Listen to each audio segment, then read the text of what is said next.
it like it is. He don't care what you think of it. I really don't care what you say about me, as long as it's not the truth. They've got a guy named Dale Hansen down in Dallas. Then all of a sudden, Dale Hansen popped up on the screen. He's making a difference that quite frankly, not many people could. That's where the latest conspiracy theory started. Dialogue with Dale.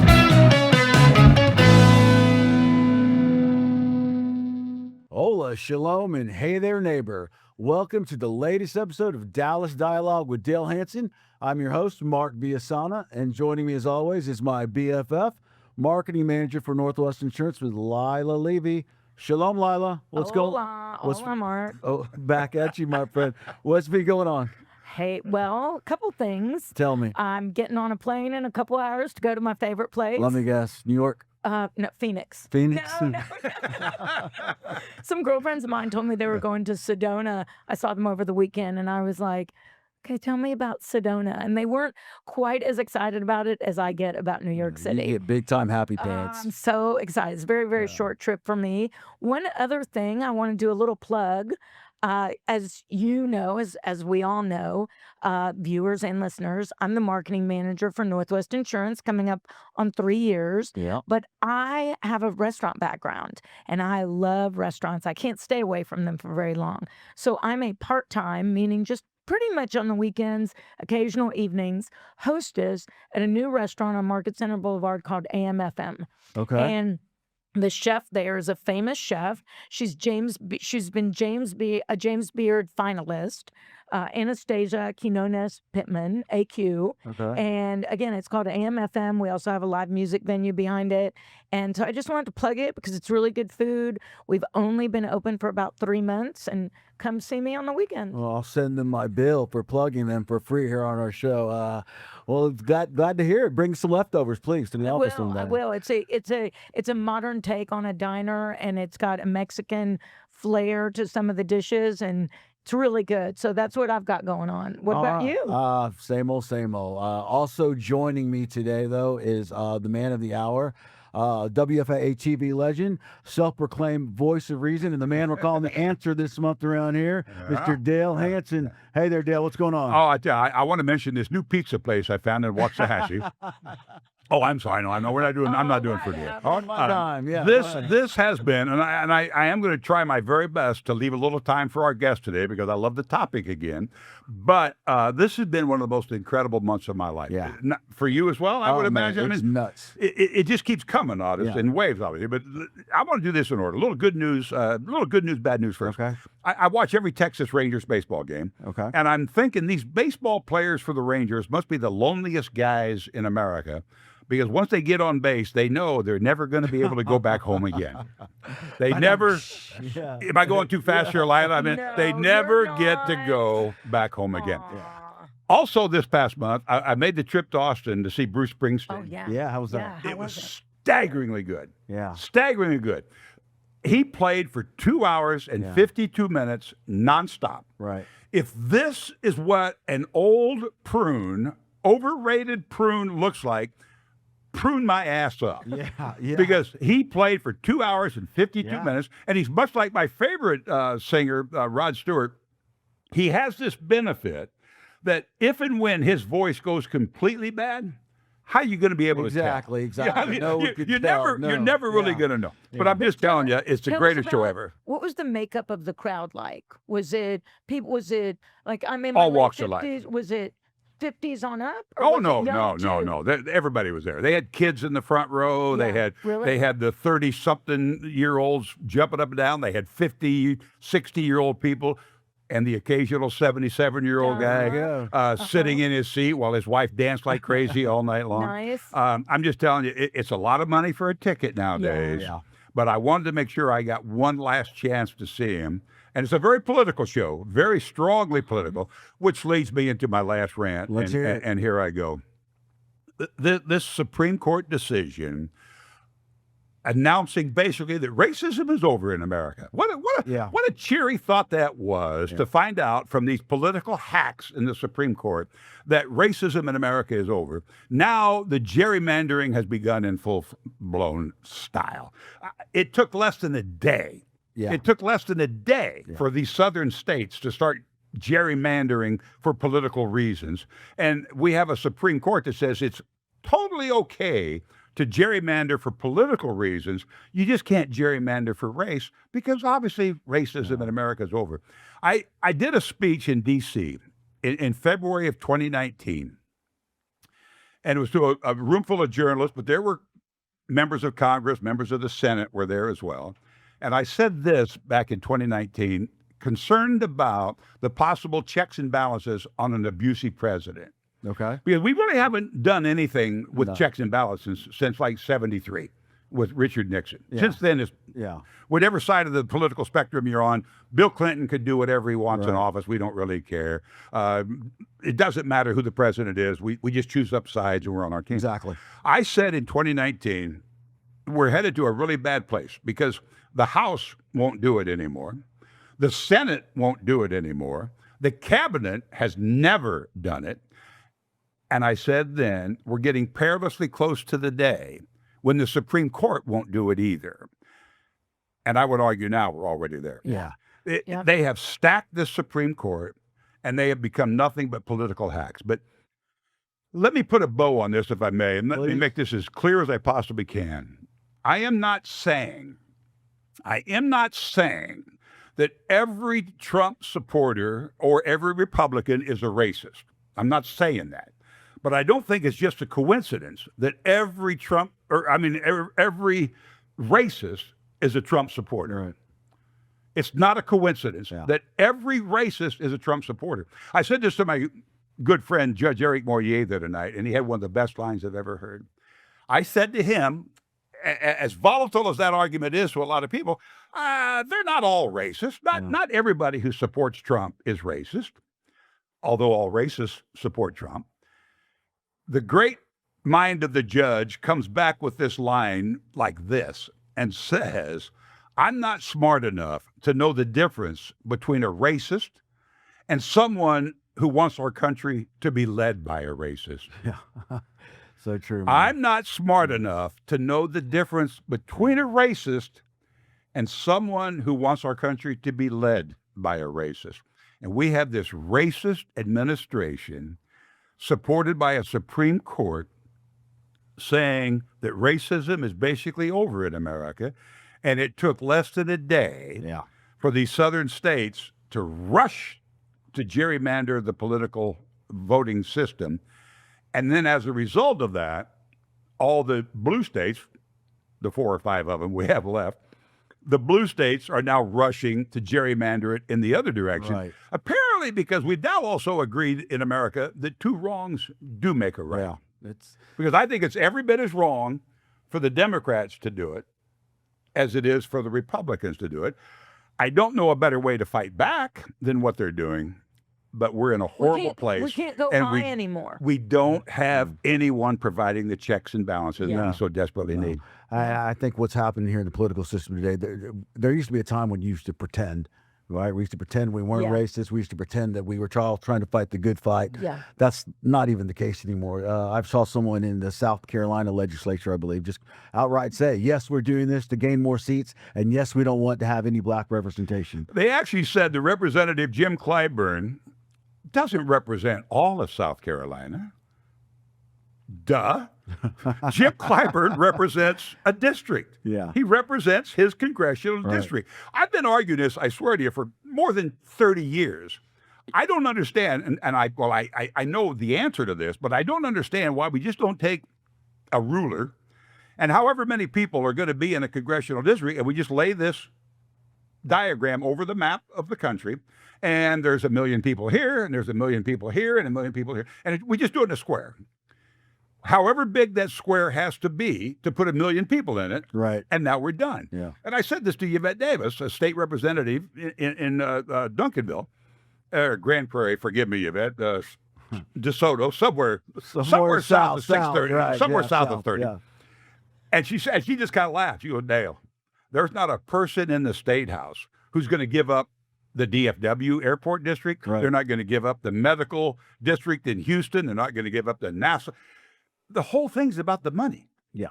All the people in state houses around the country, I need these people in my district, not just because they will vote for me, but that's where the biggest donors are. So you have these stupid, crazy, wiggly lines that look like a birthday card for Jeffrey Epstein.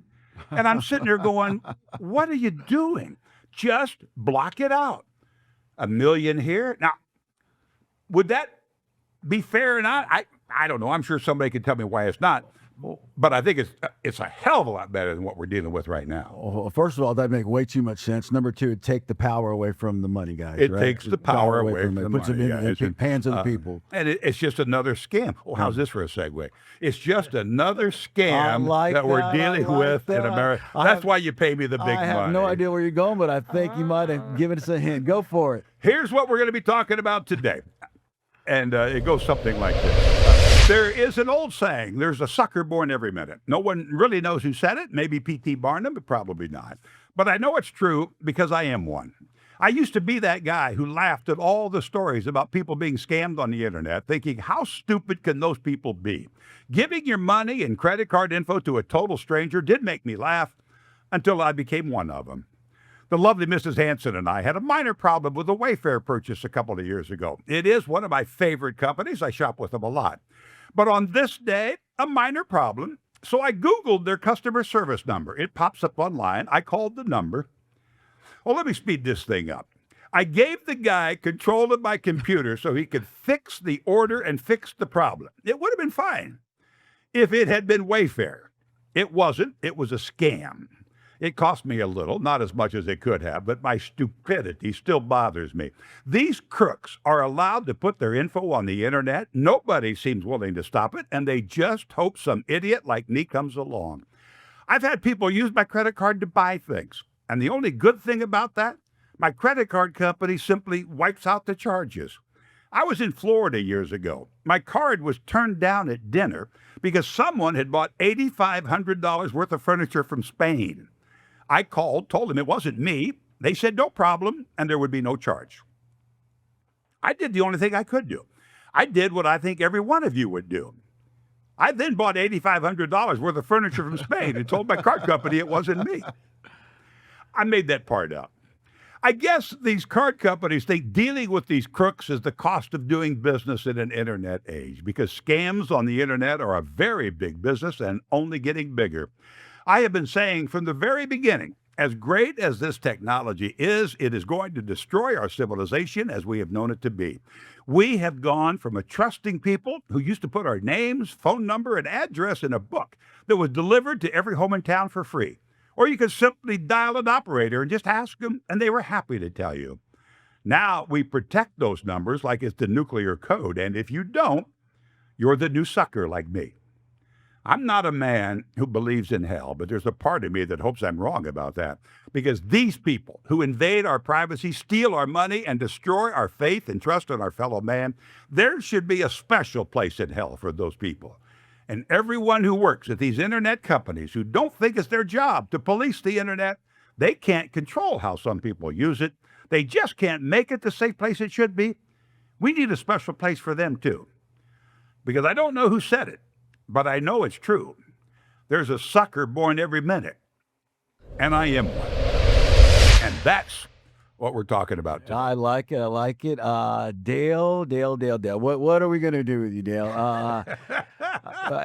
In all seriousness, though, I'm glad you brought this subject out and we're speaking out about it because, first of all, you never want to be shy about telling your story, even if it embarrasses you. But the more people we get to know that this stuff is going on, maybe the less likely it is to happen to them. And when it does happen to them, I really don't even want to blame the consumer because, it's not some guy in a basement making random phone calls. This is a whole syndicate, They've got research centers. They've got call center after call centers.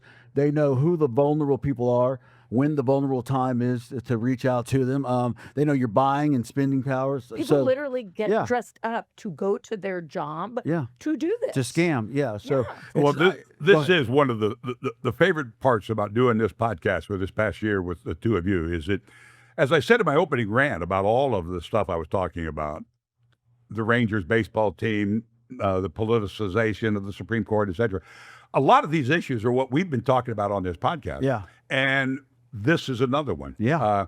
I think we're going to shine a light on it with my good friend here today that we brought in to talk about it and give us a little more of a real insight into it. Yeah. But I think we do need to speak up about it, and we do need to get rid of the shame of it. Exactly. So that other people can be aware to be careful of what's out there. Yeah. Because there's a bunch of people who deserve a very special place in hell. There's such a stigma that this only the gullible fall for this is, and that's not the case. I'll tell you what, let's take a quick break right there. And when we come back, we'll meet your very special friend and special guest.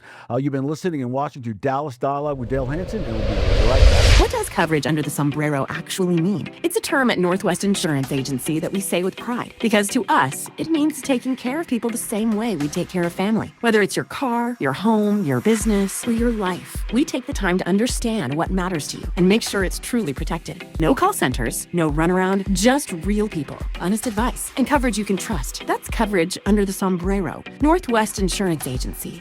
Insurance done the family way. Give us a call at 214-352-5656 or visit us at nwagencies.com. Northwest Insurance. Okay, we are back on Dallas Dialogue with Dale Hansen. Guys, let's go ahead and get to our guest, if you will.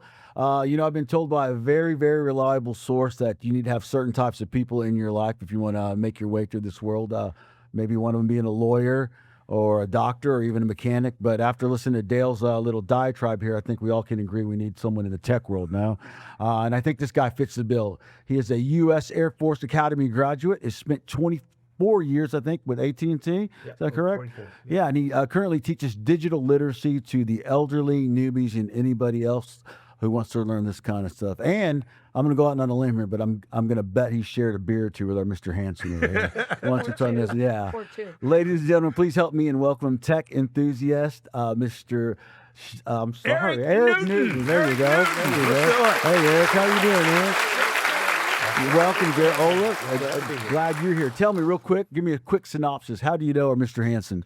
So I know Mr. Hansen and his wife through my wife as well. Okay. So the lovely Mrs. Hansen and my wife were friends a long time ago, and so as my wife floated into my life, and it kind of flowed into the Hansen experience. For lack of a better term. He was an officer in the Air Force. His wife served 24 years in the Air Force, and she was stationed at Offutt Air Base in Omaha, Nebraska. And she lived in the same apartment building as this drop-dead gorgeous young woman named Chris Harold. And I was dating Chris, and Gail was there, one floor down. And next thing I know, they're moving in with us because he's being transferred to AT&T here in Dallas from Chicago. And they lived with us for a few months while they were house hunting, and we've been great friends. And then part of what you just said, though, about teaching the elderly about the internet. I didn't want to. He pretty much gave up on me about 3-4 years back. I didn't want to look over, but my eyes were darting over there towards you. I did say that. He helps me a great deal. In fact, he helped us on that little wafer thing, and that's where I'm going to start here, Eric. Yeah. Why? I got a million questions. I'm sure they do too as we go along. But why can't the companies that are all involved in this, like Wayfair themselves, why don't they put a stop to that scam? They know they have to know what's out there. Why can't Google stop it? Why can't whoever's in charge of this?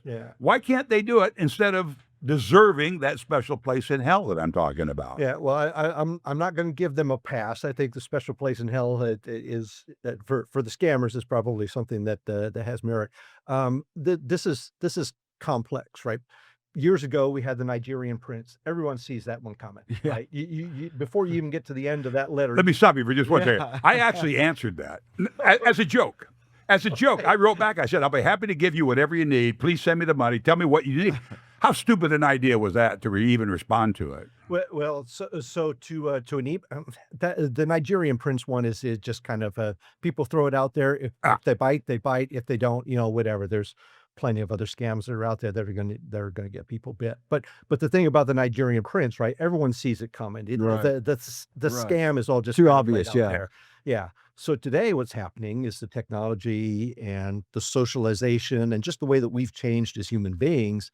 All of this has become a lot more sophisticated, and it gets us under our radar. It gets us in our times where we're not thinking, where we're in comfortable places. Our minds are distracted on other things. And it's just a little bit here, a little bit here, a little bit here. And the next thing you know, you're stuck in the middle of it. And you have that oh crap moment. Yeah, I noticed I'm starting to get texts now. Yeah. Yes. Where with all these fake links, and I'm tempted because they seem so convincing that Yeah. contact the toll division or the MVR division. Yeah, I got Right. one yeah. that said if I didn't show up to court, I'd be held in contempt of court and I'd have to Right, pay all right. this money. And I got two of those 2 days in a row, and then another one a week later. Yeah. They're becoming, even though it's a text, it still seems obviously more sophisticated than the Nigerian prince. Yeah. And there's, we as humans or Americans, Western world, we tend to put a lot of trust and faith into stuff that comes in. We don't question it. We give it some validity because it came to us in our personal email, because Right. it came to us in our phone. Somebody cares. This is important and stuff like that. And it's just people, like you said before, highly organized now that are in mass, in scale, just throwing stuff out. And enough people are biting that it turns lucrative. And so they keep doing it. And Right. barrier to entry for these scammers has become less and less over time. But are you saying, though, it can't be stopped? It can't be controlled? There isn't a government entity or a company that can put a stop to it? Not one, because there's just so many pieces that are involved. But there are things that are going on that maybe are a little bit under the radar that we don't realize. So Google, Microsoft, Apple, Meta, Facebook, they're the big companies that are involved with this. They see a ton of stuff from the traffic that flows around the world. They provide information to federal agencies of national interest and global interest of what's going on. Where do we see these syndicates moving? How are the bots maturing? That information kind of goes in so that the FBI and the cybercrime departments and the NSA. No, well, Cash Patel will take care of that in a heartbeat. They'll take care of that. But some of that is going at that layer.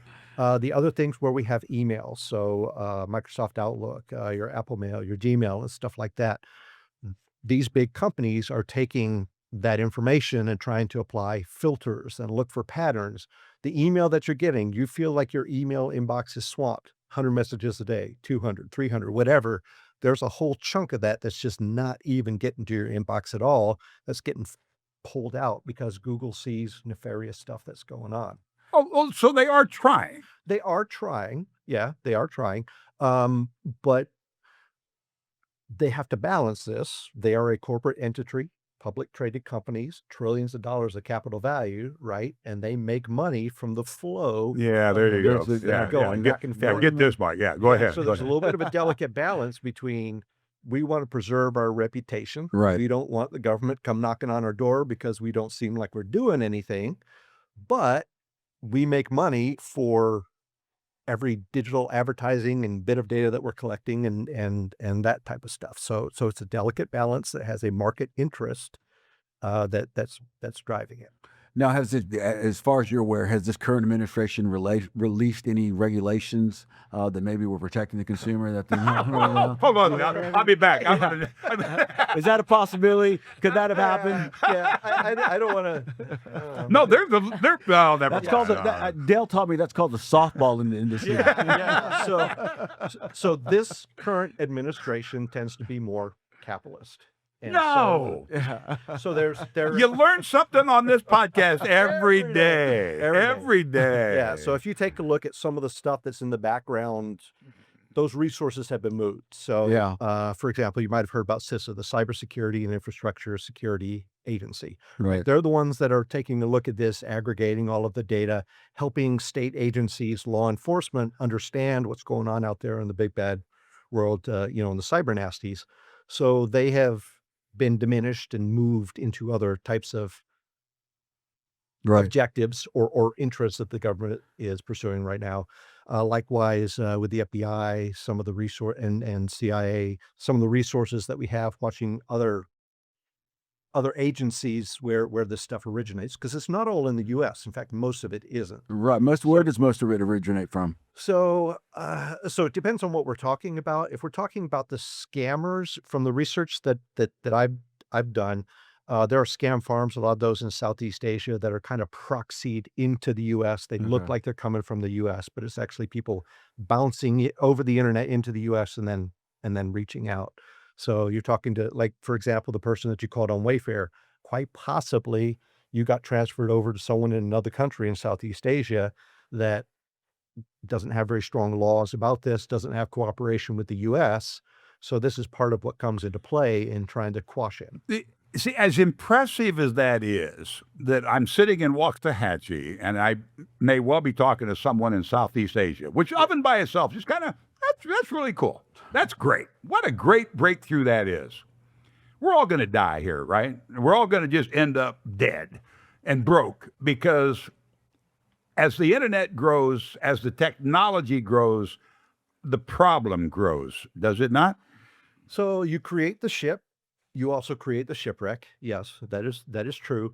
But there is Hold on, I want to write that. I want to use that one. I like That's that. the good one. Go ahead. yeah. So there's good and bad in this, right? In the midst of all this conversation, I want to remind you of all of the good things that have come from the technology, right? It was created for altruistic purposes, the email, the friends that you keep in touch with, the pictures that there's all sorts of good.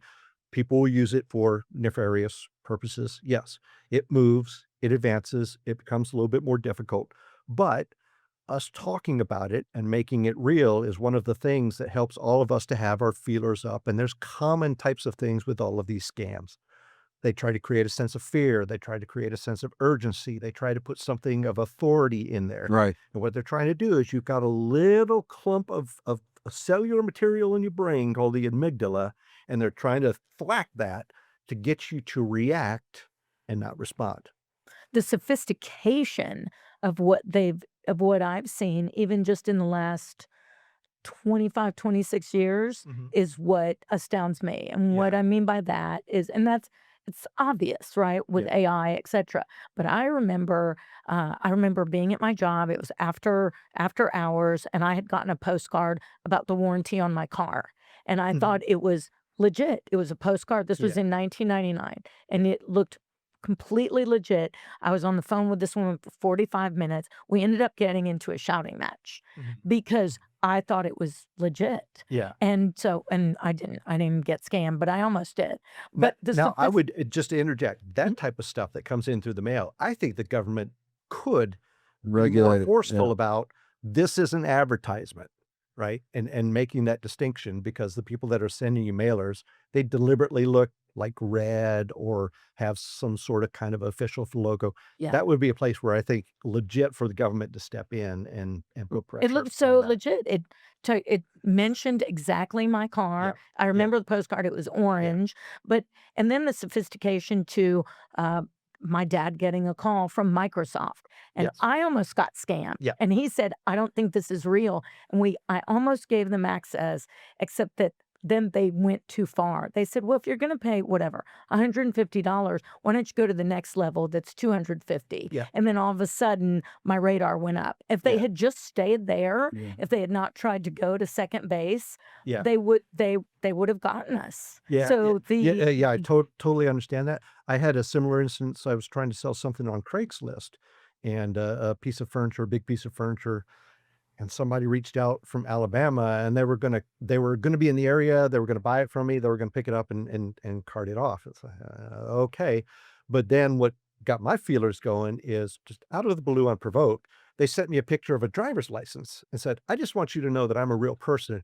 Here's a picture of my driver's license." And I was like, okay, would a real person do that? Right? Because the validation is in the transaction. Right. You show up, you're physically there, you're handing me cash or whatever, and then it went off in a different direction. But yeah, it is subtle, but it's. Before we get into what do we do about it and how do we recognize it more, we've always had scammers out there. We've always had thieves. Has it grown, though, exponentially because of the internet? Have they made it easier? Have they made it a bigger problem than I mean, there's always been somebody trying to run a scam in the 50s. Yeah. Should we be more aware and more concerned about it now? Yes, I would. Anecdotally, if you take a look around your life, there are scams that are coming at you from multiple different ways. We have different ways to reach people, different methods of contact, right? It's not just the mail anymore. It's not just the telephone. It's the texting. It's the apps that you got, right? Facebook is an avenue. WhatsApp is, all of these different areas. So we're more exposed. True. I've got some data here. I just like to keep handy. The FBI has a internet crimes division. Yeah. The numbers are going up. Particularly with older people, right? That maybe are not as aware of the technology, cognitively not there.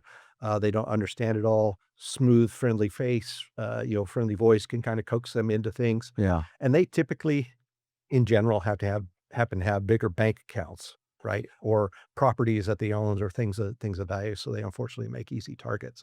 Well, So yes, to answer your question, it is becoming more of a problem. There are more scams in number, and the money that, the consequences of it. I love that. I really did love that, right up until the part where you were looking at me talking about older people who weren't quite as sharp anymore. That seems to be that bothered me a great deal. That seems to be a theme today. Yeah, so let me rephrase it. Not necessarily not as smart, but they tend to be more trusting, right? When you grew up in the environment. No question about that. Dale, No I trust question you. about that. I'll tell you what, let's take a quick break right there. And when we come back, let's get into what Dale wanted to. How can we protect ourselves from this kind of stuff, okay? Sure. You've been listening and watching to Dallas Dialogue with Dale Hansen, and we'll be right back. If you're a Texas contractor and your insurance guy doesn't speak your language, fire him. We specialize in Spanish-speaking tradesmen. Call today and we'll review your current policy for free. No pressure, just straight answers. You've seen the guy that's your bro. That's us. And just like I protected my grandfather from the sun, we protect you from life's challenges. I'm Mark Villasana, owner and agency principal with Northwest Insurance.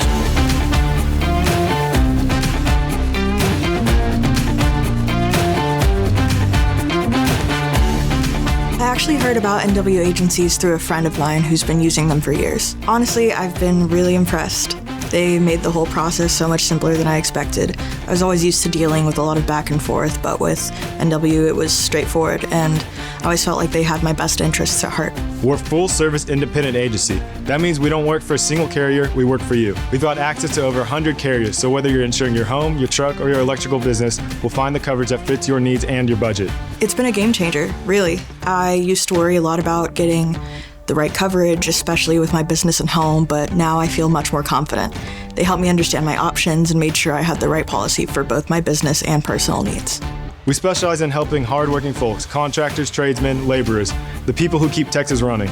Whether you're a framer in Floresville, a roofer in Seguin, or a plumber in San Antonio, we'll walk you through the process in plain English or Espanol. We'll pour you a cup of coffee, talk you through your policy, and make sure you leave with more protection and more peace of mind than you came in with. This is Northwest Insurance. We've got you covered. Northwest Insurance.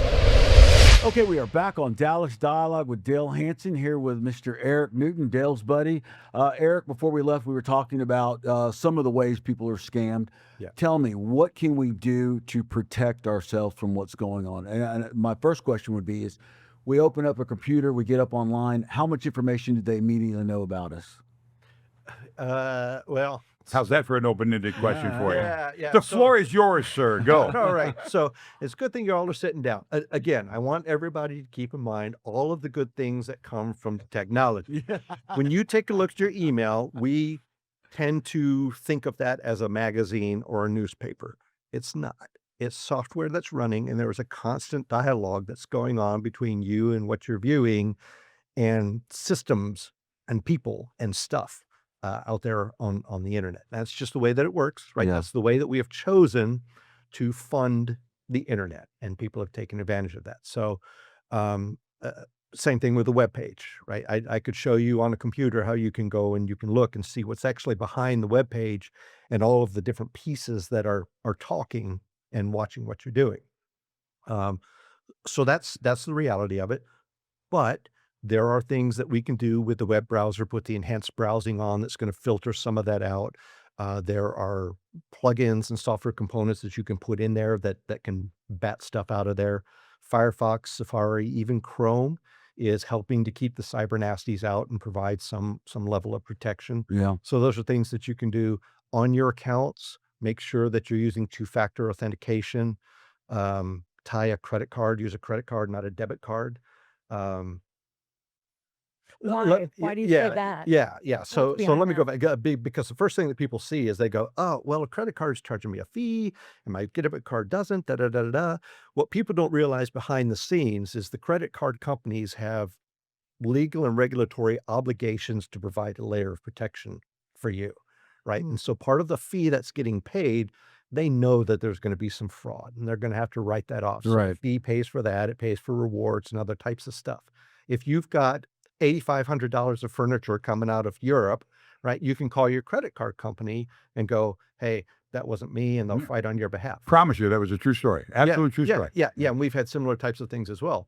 You do that with a debit card, and Good luck. whoever, which is a direct funnel into your account, you're now at the mercy of the bank, who does not have the legal and fiduciary obligation to make you whole again. They might. If you're Dale Hansen, they would probably bend over backwards for you. For me, maybe not so much. $100? Yeah, we'll write that off. $8,500, or some people that get scammed 5 figures, 6 figures, the banks are likely, if you're using a debit card, go. Yeah, that's great info. I know you're such a big fan of the internet. We've had this conversation on my patio many times. But I just went to buy something today for a little work we need, in the backyard. Mm-hmm. And I'm looking at different companies, and I decided to make this very small purchase. Never heard of them in my life. I have no idea who they are. But, I trusted enough of their ad. And as soon as I started hitting the order button, my credit card pops up. And they've got the final 4 digits. Yeah. Doesn't it bother you that people and companies that I have no knowledge of, have never heard of, never done business with, because of all that backdoor stuff you're talking about, they've already got my credit card. They're just waiting for me to hit order. That's going too far, isn't it? It's convenient. Yeah. So here's the trade-off that we have to make as a society. On one side of the scale, we've got security and privacy, and then on the other side, we've got convenience. Ease, yeah. Yeah, the ease and the lack of friction, stuff like that. So people who want the money want to drive us over here to the ease site, right? We'll store your credit card. We'll make it available. Just click a button. You don't have to put all those numbers in. They then sell it or trade it to somebody else? How do these other companies find that information? Yeah, so the credit card number or anything that is directly financial should not be sold and traded. Now, is it getting captured illegitimately through data breaches and stuff like that? Yeah, absolutely. And if somebody catches that, they're going to put it together in the pool, and there's a whole industry of buying and selling of personal information, financial information, and stuff like that. But even legitimate companies through advertising are tracking what we're doing. That's part of the conversation that's going on in the background. And they're building profiles on people to sell, right? How much do each of us pay for Google search? Yeah. We don't pay anything. It's free. But there are huge billions of dollars worth of cost to make all of that happen for us. And that cost is recouped through they are a digital advertiser. Facebook is doing the same thing. They deliberately want you engaged and flipping through, because every second that you spend in Facebook, they're collecting data that they're making money off of. Yeah. You don't pay anything for Facebook because Facebook, for its billions and billions of dollars of cost to provide that service to you, is recouped with the digital advertising. So how do we protect ourselves? Are we supposed to just not trust anybody and run check after check after check before we buy something? Yeah, well, certainly there's a couple of things. Or give your credit card information to some guy that you thought was from Wayfair.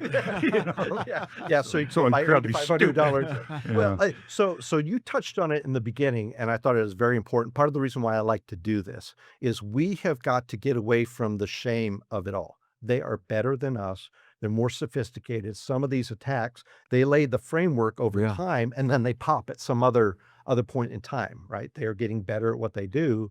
So we should not feel like we have to keep this secret. Let's talk about this. Let's converse with others. Let's make this real. I just recently did a seminar with a bunch of people. This was the Waxahachie Garden Club. And I deliberately, as we were talking through the scams, if there was something that resonated with you, not that you saw an email and you deleted it, but something that made you stop and think, is this real? Is this not? Raise your hand. Because I wanted people to see that the people who are getting scammed, it's not some nameless, faceless idiot that's out there on the internet. It's us. It's Have the you people guys like ever me. been scammed? Right. Yeah, you ever been caught in a scam I at all? actually have been. I have a classic car that I was trying to sell online one time, and a guy sent me a check and sent me a copy of his driver's license. Yeah. And said, "Hey, Cat held on to this check in certain date," and then he wanted to say, "I'll send a tow truck. You pay me the cash up front, and then I'll come get the car, and then you can cash the check." And it was a whole mess. And turned out the guy was just full of it. So, and I've also had a couple times where like I said, I've clicked on some text where maybe I shouldn't have, just because the curiosity got the best of me, because they targeted me so much. Yeah. They knew what I would click on, and I did. And luckily, I've done that. Yeah. I clicked on stuff. I told you about with my dad. I almost got taken. I mean, if they had just not gone to the next level, asking for more money, if they had just kept with level 1, they would have had total access to my dad's computer. yeah, Another thing though that I know is, it's as we get more sophisticated with technology, and I'm very fascinated by it, are the deep fake videos and images. Yes. Yeah. Those, because you can get scammed by those really Yeah. easily. My brother and I actually have a word that if either one of us are in trouble, we say that word to each other. Yeah. And part of the reason is because of the deep fake videos and images. Yeah, that's one of the things that I've tried to express to others. So let me explain it. It's a little nerdy, but it's basically it's a code word that you and your family and people of concern that know that you can inject into a conversation. If someone is in trouble, they can use that code word to say, "Hey, this is legit." yeah, Or if somebody needs to inquire, "Are you safe?" or whatever, they use this code word, and it's an innocuous type of thing that would float under the radar, because of stuff like this. yeah. I'm One of the- guessing. Okay, go ahead. I'm Yeah, sorry. yeah. So to jump on what you were talking about, now that AI has come into it, it's created romance scams where people establish a relationship with people, and they use pictures that they've created, fake pictures Yeah. or modified pictures, to Catfish, build this yeah. illusion of, "Hey, I'm a real person. This is my life," and string them along, and until the inevitable pops. And then there's also the hijacked person, family, friend member, right? "I got arrested. I need bail money," or "Help, I'm being held hostage. You've got to, buy this Bitcoin and put it in this wallet," type of stuff. So having that code word allows you to ascertain whether this is real. Now, sometimes it can be ascertained But as well. put it- Just text the person. Yeah. Putting $40,000 cash into the back seat of what you were told was an FBI agent to help them make a drug buy, that's about as dumb as you can get, isn't it? So you would think so. Yes. There is a article. I love people to read it. It was in the Cut, February of 2024, and it's basically titled something like, I took $50,000 and gave it to a complete stranger. And this woman is a financial, Oh, yeah. yeah, Yeah, go ahead. Tell Yeah. the story. Tell that story. yeah. So she wrote, basically her punchline, or I think I wrote it down. Yeah. "The day I put $50,000 in a shoebox and handed it to a stranger." So her name is Charlotte Coase. She wrote this article, February 24, college educated woman who's a financial, in that space. And she goes through, it's a long story, but everybody can see themselves in it. And what she did, the punchline was, she took $50,000 out of savings, deliberately prevented herself from talking to her husband or anyone else about it. It had to be ultra top secret. A car pulled up, rolled down the back window. She put the shoebox with the money in, and they drove off into the night. And you think, that's just fantastic. That's either fake or that person is just an idiot. Yeah. And you read that story and you go, "Oh, I see how that could happen." She talks about the things that were going on the day, how Yeah. they caught her, how one thing led to another. And then you kind of get in so deep, and it's like, we just need 5 more minutes and this will all be done. Blah, blah, blah, blah, blah, blah. And the next thing you know, the money's gone. Yeah. And you look back on it and you see all of these different things that Little breadcrumbs. yeah, like plateaus where Yeah. where She should have caught it, you say? I mean, she should have known? Or you look back on it in retrospect, and it's Yeah. like, okay, that's obvious now, understanding what I just did. But when you're going forward through the whole process and the little nibbles that they were giving her and the bumps, the psychological bumps, it can happen to you. Now, Right. now this one was an extreme case. Mostly people are like getting scammed into buying $10, $60.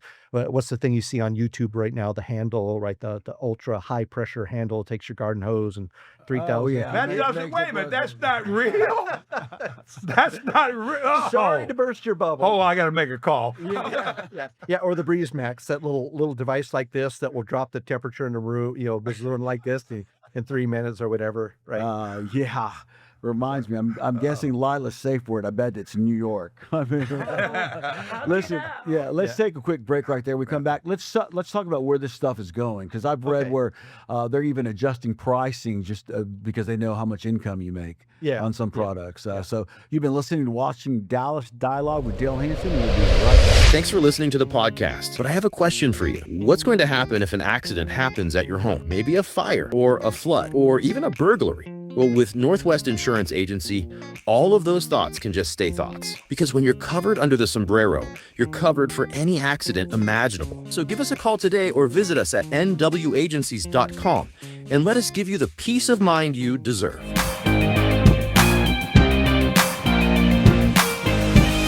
Northwest Insurance. Okay, we are back on Dallas Dialogue with Dale Hansen. Eric, when we left, we were talking about where this stuff is going, how sophisticated it's going to get. At the end of the day, how sophisticated is it going to get, and what can we do to protect ourselves from this kind of stuff? Yeah, so it's a great question, and just like all technology, it will move forward. There's a constant race between the good guys and the bad guys. Cyber nasties are going to continue to push this. My personal feeling, why I like to get in front of people and talk about this, is the more we are aware and the more we talk about this and we share the reality of what's going on, each of us gets a little bit smarter along the way. And so we've got to kick ourselves away from not talking about it, because we do ourselves a disservice and we do everyone else a disservice. If we can take the financial impact away from it, it has less value for the people doing it, and they'll unfortunately find some other sucker, but do your part to not let that sucker be you or your family, your friends, or your neighbors. Yeah, because the shame is almost worse than the monetary loss sometimes. Yeah, that's what provides the cover for them to keep doing it and doing it and doing What was your number, Lila? You say you found? I found in some research I did with AI scams that in 2025 it cost Americans nearly $893 million, with over 22,000 complaints filed with the FBI's Internet Crime Complaint Center. And when I read that, I got up from my chair. I mean, I just couldn't believe that. You could almost build a ballroom with that money. Not twice, not because we doubled the size, but you could almost build. Is it 890 million? But is it back to what we're talking about, Eric? Is just that the people don't talk about it because they're ashamed? Yeah. Or you think that's it? So number one is people don't talk about it. It's just it inherited us that we feel stupid or we feel shame, and so we don't like to talk about that. Another part is we don't fully understand what happened, right? We just know that poof, the money's gone. The money's gone or whatever. But at least talking about it, making people aware, drives people to understand what's going on and be a little bit more sensitive and add some safeguards. I had, for example, where I used to live, I went to a gas station and got some gas on my way to an event when I worked at a restaurant doing catering. And then 2 days later, $400 was taken out of that account with that debit card. So, and I put it on Facebook. Hey, y'all, watch it and don't go to this gas station. And I had several people comment, do this. I do this with my bank. Put this safeguard in. So it is good, to your point, to have those conversations, to hear, oh, I didn't know my bank could do that. Oh, I didn't know. So I got a list, to that point, I got a list of things that you can do. So quick hit types of things. Make sure your devices are updating automatically, right? The cyber nasties are trying to poke all the time into your computer, into your mobile devices, into your tablets. At some point, they're going to be trying to poke into your car or whatever. Have those updating automatically. The other thing is biometric security. So if you've got a device, right, your PIN is just, there are ways not to get around the PIN, but it's easy to capture. So if you can have a biometric device that takes that device, and it's not just the unlocking of it, but as we move forward in time, as part of the response, these biometric devices, the smartphones that we're capturing, that is the key to our financial data, medical data, and stuff like that. Okay. So you want to use the biometrics so that that device can authenticate that you are who you say you are. Okay. Say that again in English for the. I don't even know what the hell that means. What do you mean? But So you're saying number one, I shouldn't use. I should get rid of my 1, 2, 3, 4 PIN code. Is that what you're doing? Yeah, that would probably be a good place to Too start. easy. All Yeah, right, but yeah, what do you but- mean? But honestly, forgive me, but I don't know what that means. Okay. You say get? Is that Yeah. a device? Is that a? So What? that is a capability of newer devices to either have you authenticate with a thumbprint or a finger, what other finger you choose, or with your face. So Face ID, those types of things, because as we move forward in time, those devices are getting more and more and more detailed and specific, where the fingerprint is stronger than the pin, and the face recognition is stronger than that, yeah. than the fingerprint. Wow. Right. Okay. And the other thing I would caution is if you have a device that does not support either the fingerprint, any kind of biometric device, get off that device. That is not an appropriate device to have in the 21st century anymore. You mentioned if you want to be doing financial stuff Yeah. and using it the way that we casually do. and you mentioned that multi-factor authentication. Authentication. There you go. Yeah. Yeah. So basically, that's a pain in the butt, but that's something that It's it's a pain another in the layer of butt. protection, isn't it? Yeah, but it's part of think of security and protection as Yeah. being multi-layered, so like an onion. So this is another layer. The other thing that I would advise people to do is if you're doing online banking, don't use a web browser. Use the native app that comes with the bank, because when you use that app, when that app lights up, Okay. it establishes a secure communication tunnel between you and the services in the bank. That's a good When you're on hint. a web portal, again, I could show you some stuff, a web portal or web page in a browser, that's a dialogue that allows other people to kind of get in there and intercept what's going on. You mentioned, speaking of that, to my wife's garden club group, I think it was. What is the reaction of the elderly people? Do you get a lot of questions like, what the hell does biometric even mean? Or are people actually anxious to learn? So I have two types of people. I've got some people that are anxious to learn and want to know, and how can this be practical in my life, but how can I still protect myself And stay safe. and stay safe? And then I've got other people that approach me after class that got bit. Yeah. And now they need help with this. Yeah. And then they want to come and sit in the session, the next session. So I can't tell you how many times people come up to me and said, "Hey, I got an email that my Norton antivirus was expiring. It cost me $700. Is there something cheaper out there?" And I go, "Well, do you have Norton antivirus on your computer?" "Well, no." And they're out the $700. Yeah, you're out the $700. Yeah. Right. So stop, pause. I think that's verify. my big, and you know this from our history, but I'm not very protective at all of my information. I mean, you've asked me, Lila, can I give out your phone number? Can I give out your email? No, I don't care about that. But it's real hard to get me to give you any money. I think I protect myself just like the Wayfair thing. I mean, yeah, he could have and didn't, but he could have. I got no problem. Take my computer. I don't know how to get in there anyway, so you do it. And I've had people, try to scam the credit card, whatever. But once I see it, and I've had all those same emails you're talking about, but once you start saying, well, you owe, and I've had several, I'm sure you all have, of what, you're $188 delinquent on this? I don't believe so. And you're going to have to send me a ton of documentation before I ever cut you a check or tell you how to get it. That's at least halfway smart, isn't it? Yeah. Oh, yeah, absolutely. Question everything. And as you're going along with this, even if it's not a scammer, right, just make sure that it makes sense and that you're going in a direction that's appropriate for what you expect. The IRS is not going to send the Marshal Service to come knocking on your door because you were $100 off on your tax return. That's just not the way that it happens. I like those emails. Medicare will not contact you. Your bank will not contact you. The bank will not ask you. Yeah. I sit there. Part of me sits there and goes, well, no kidding. And then you go, well, actually, that's probably a good thing to know. Yeah. A good thing to be reminded of because people don't. Yeah. Oh, I'm sorry. You need $500 to cover a bad check. Here it is. No. Have you been bitten? The closest that I got to bitten was that one that I told you The about, one, yeah. Craigslist. Oh, I Craigslist. love Yeah, yeah, and I don't know what would have happened if they hadn't sent me that unsolicited driver's license. And even if you take a picture of a driver's license, right, it's sitting on the table, it's not framed, it's not square, and this was like perfect. I was like, so that's when my feelers went off. But my wife, she called me at work, and she called me on the phone and had the other person on the speakerphone. They had called her and said that we had done our taxes wrong, and that the FBI was going to come and was going to arrest her if she didn't pay this money. And so she was freaked out, and I told her to hang up. Now, you know for a fact, Gail would have cut him a check if you hadn't interfered. So I'm glad I was Gail available. would have cut him a check because she doesn't want to be anybody be upset at her. Yeah. I'm sorry if you need my money, here it is. Yeah. You saved her. You admit that you saved her. Yes, I saved her.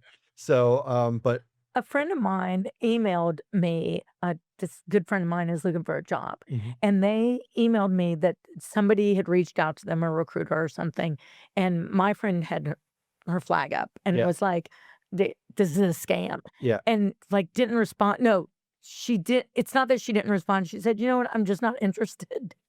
And the person said, I guess you just think this is a scam or something. I don't know. And my friend was like, look at this. It is a scam. But why would that individual say that? We both got a really big giggle out of that. Yeah, and the psychology of it all, the people that are doing the scammers, I mean, they've been doing this for a long time, not just in number of years, but in internet time. They've been doing it for, and they're very good at it. So what they're starting to do now, and this is where AI comes into play, is they can listen to a conversation and they know, okay, is this someone who's going to respond to more of a friendly, helpful, soothing voice, or is this someone that needs a little bit more of a forceful bump and tone to move the scam along? That's how sophisticated they are. Let me see if I can also just clarify one last thing here, because of the AI reference, and I was trying not to go too deep off to that end of the pool. But with the ability that AI has to mimic voices, even mimic the picture themselves, doesn't that just open up that proverbial can of worms that they sound exactly like me? Yeah. I mean, I had a friend of mine put a picture. We were sitting at a poker table. He took a picture of us. I'm in a goofy shirt and ball cap. 5 minutes later, he and I are at the finish line at the Kentucky Derby.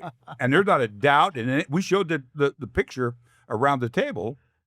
Joe Sod, who did it, we showed the picture around the table, and they were like, man, you love that race? Wasn't it great? And I'm in a blue blazer, and I got a press badge on. I mean, and I'm sitting there going, but now if we go the next step, where they send a picture of me with my voice, That's I think my sister would write me a check. Yeah. And that's where the code word comes into play, right?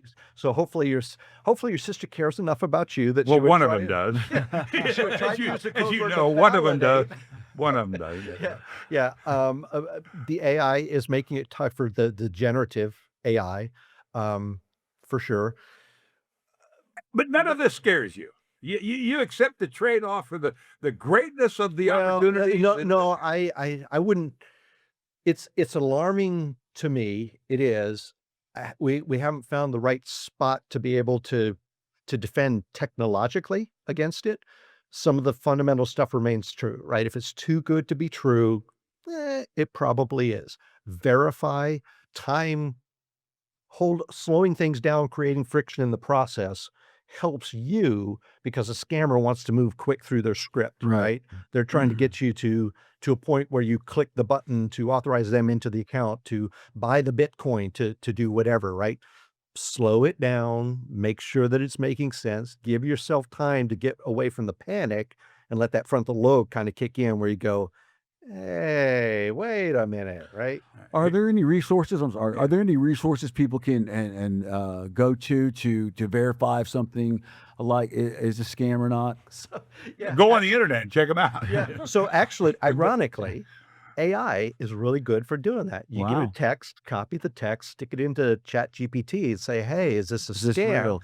And it may not be able to pinpoint it, but say, possibly, and here's the flags and markers. Yeah, or take an email and take the text to the email. Smart. Yeah, That's really that could smart. be a way to have technology working for you to identify those types of things. The other thing that I've done, some of the services that I provide for people is they want to know if they're being scammed with a relationship scam, and they send me pictures, and this person, I've been with them for a while. I take the pictures and you say, hey, is this fake? And it comes back and says, oh yeah, it was created with ChatGPT model, blah, blah, blah, blah, blah. And as all the markers in the picture, and go, yeah, this is, Here's the one that I'm dealing with a lot. And I decided, and the lovely Mrs. Hanson insisted that I ignore it. And I do think it's a scam, but I get invited to appear on all these different podcasts. But I finally noticed after a couple of them, I mean, I've had probably 10. And every one of them says how insightful I am, how thoughtful you are, how entertaining you would be, how we would love to have you. And every one of them offered $4,000. And I thought, okay, after I saw a couple, even the first couple, I thought, because the first one, I went, yeah, I'll do that.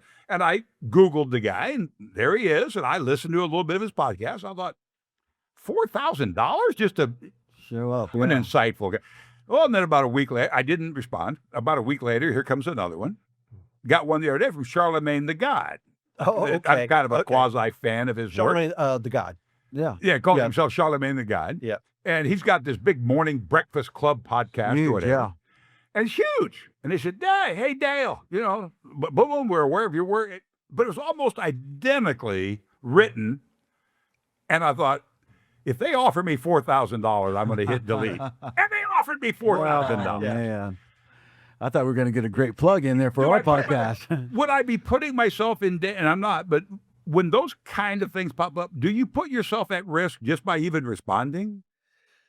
You get on their radar, right? They are able to associate, because hidden in that email, there's a bunch of information that ties it back to you, so they know that bite was successful, right? So there may be other things that come along because now you go active, your email address or whatever information that they have about you. But now it could be legit, but take a little bit of... That's my point. What if it was legit and I turned down $4,000 to be on Charlemagne the God's podcast? Yeah. So if you really want to find out that's legit, then what I would do is I would do it? Yeah, I would find other avenues to investigate that, to find out if that's something real is going on without responding directly to the email. Yeah, I did. The only reason I didn't is because what I'm going to do, call the producer. They put a phone number there. Yeah. And I was afraid that it might be legit. Yeah. And then they go, who the hell would pay you $4,000 to be on a podcast? You just didn't want to get your feelings hurt. Oh, man. Well, Eric, I appreciate you being here today. There's so much we could go on and on about this stuff. Yeah, this whole topip touches on a variety of different things, for sure. Yeah, you teach this stuff. Do you want to plug anything, anywhere they can contact? Maybe people can contact you if they have any questions? Yeah, give your email address. Give your email, yeah. So I'll provide some information if people are interested. Okay. I'm south of Dallas, Okay. If there's individual help. But a lot of the work that I do is volunteer, because I'm just trying to help get the word out. Right. And at the end of the day, talk to each other, right? Yeah. This interaction, let's be human, let's share, let's get away from the devices. And there's a lot of good stuff that comes from the technology, and we've advanced civilization through it. So let's not get hung up on this, but let's just be smarter about it and understand that it's out there and it's real. Right. And don't be the old guy who orders from Wayfair. Yeah. All right. But we could, if any of our viewers or listeners are interested, it's a double plug here. First of all, if you have questions, suggestions, comments about today's or past podcast, you can email it to daleh@nwagencies.com. And if you want to get in touch with Eric, send it to the same email address. There, I'll pass it on. Yeah. Absolutely. And also, if you need insurance, call us at Northwest Insurance Agency. Mark will take good care of you. We have a great staff that will take good care of you. 214-352-5656. All right. Way to go, Lila. Do some marketing work there. That's right. Okay. We'll see you next time on Dallas Dialogue with Dale Hanson. Thanks for being a part of this one.